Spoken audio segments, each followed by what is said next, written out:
Good morning. সকালবেলা একদম সকালবেলা অফিসে 6টার সময় আজকে ব্রেকফাস্টের থেকে শুরু। সিমুই আর ডিম দিয়ে দিয়েছি, তারপর নিজের জন্য চা বানিয়ে এখানে মাছগুলো বের করে নিয়েছি।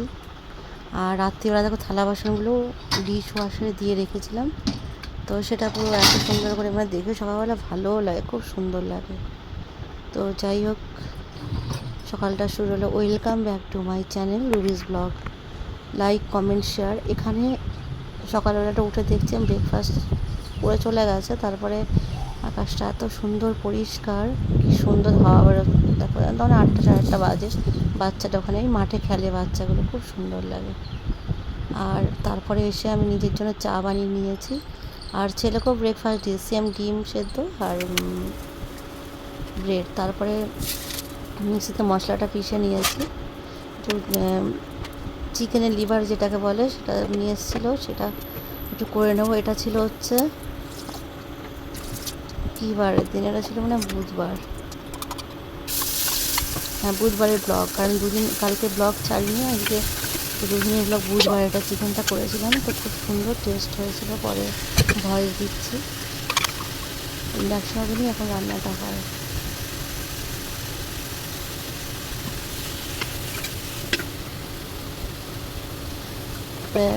রসুন, পেঁয়াজ, আদা সব বেটে নিয়েছিলাম, তারপরে টমেটো দিয়ে দিলাম, এটাকে কষিয়ে নেবো। কষিয়ে নিয়ে তারপরে ঢেকে দিয়েছি। ঢাকার পরে এই যে কষানোটা হয়ে গেছে। এটা জল দিইনি, এটা এইভাবেই হয়েছে, না পরে জল দিয়েছি, পরে জল দিয়ে এটাকে বসিয়ে রেখেছিলাম।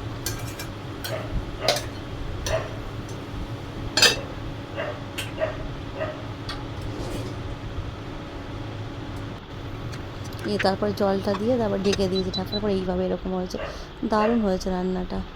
তারপরে এই যে ছোটো মাছ ছিল, আলু দিয়ে পেঁয়াজ রসুনের পেস্ট হালকা করে দিয়ে করেছে, আর একটা লতি করেছে ছেলের জন্য।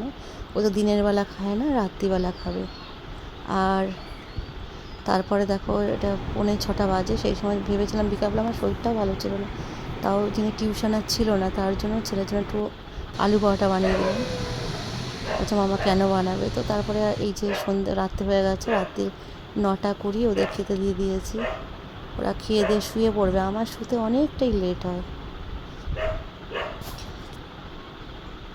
তারপরে দেখো থালা বাসন হাত দিয়ে ধুয়ে নিয়েছে, অনেক থালা বাসনই ধুয়েছে। আর ডিশ ওয়াশারের থালা বাসন আলাদা, এখানকার থালা বাসনগুলো অনেক ধুয়ে ভেতরে সব এগুলো ধুয়ে রেখে দিয়েছি। রান্নাঘরটা পুরো পরিষ্কার করে নিয়েছি, পুরো বেসিন টেসিন পুরো পরিষ্কার। এই যে রাইস কুকারটাও ধুয়ে নিয়েছি,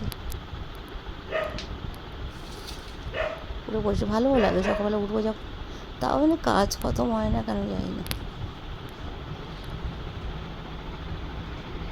ডিশ ওয়াশার তো আলাদা থালা, ওই যে ধুচ্ছে ধোয়া হচ্ছে, এটা সকালবেলা হয়ে যাবে। তারপরে এইগুলো না কতগুলো ফুল রেখেছিলাম, তারপর রাখার পরে ওই যে কী অবস্থা দেখো, এই দুটো দূর কালার পরে নিয়ে আবার পরে গেছিলাম আনতে। আর তারপরের দিন এটা এটা হচ্ছে বৃহস্পতিবারের, ফল দিয়ে দিয়েছে, ফল দিয়ে সকালে অফিস যাবে, অফিসের জন্য রেডি হয়ে গেছে। তারপরে দেখো এই আকাশটা, এখানে খুব রোদ দিচ্ছিলো, ভালো রোদ ছিল। এই ঘরে তো মানে কী বলবে, সজনাটা সবসময় পাশের বাড়ির, এটা দুনিয়া সজনাটা আমাদেরও কত অনেকগুলো দিয়ে গেছে পাশের আঙ্কেল, ঠিক আছে। ফুলও ফুটেছে অনেকগুলো, লক্ষ্মী জবা যেটাকে বলে, পদ্ম ফুলের স্থল পদ্ম, কাগজ ফুল গাছটাও কাটতে হবে, অনেক হয়েছে, পুরো ভরে গেছে।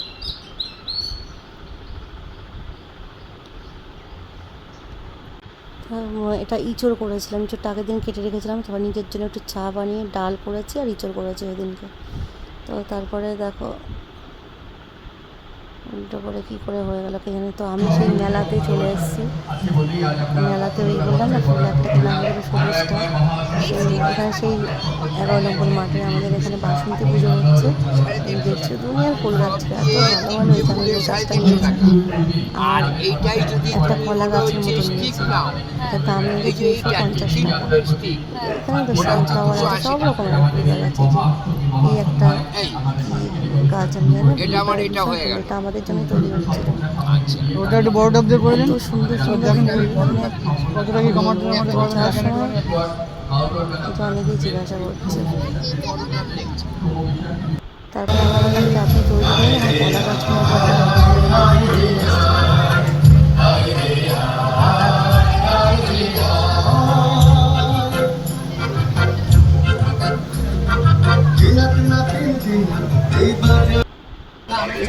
চা খেয়ে নিলাম, তন্দুরি চা। একটা চায়ের দাম প্রায় 30 টাকা করে।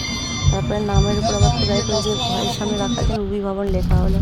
তো যাই হোক, ওখানে কলা গাছটা সব কিছু নিয়ে অনেক কিছুই নেওয়া হয়েছে, সেটা পরে দেখাবো এক সময়। আর এটা তারপরে আমরা চলে এসেছি 7 নম্বর থেকে হেঁটে হেঁটে এসে 11 নম্বরে দাঁড়িয়েছি। কল্যাণী রাস্তা। রোজই দেখো তোমরা। বললাম তো যে বাবা এসে খুলবে। এটা আমাদের মারুতি সুজুকির গলি।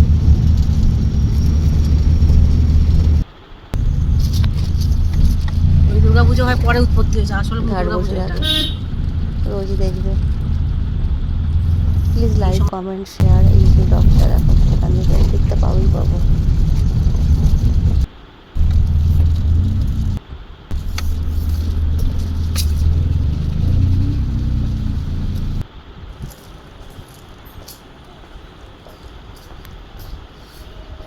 তো দিচ্ছে না, যা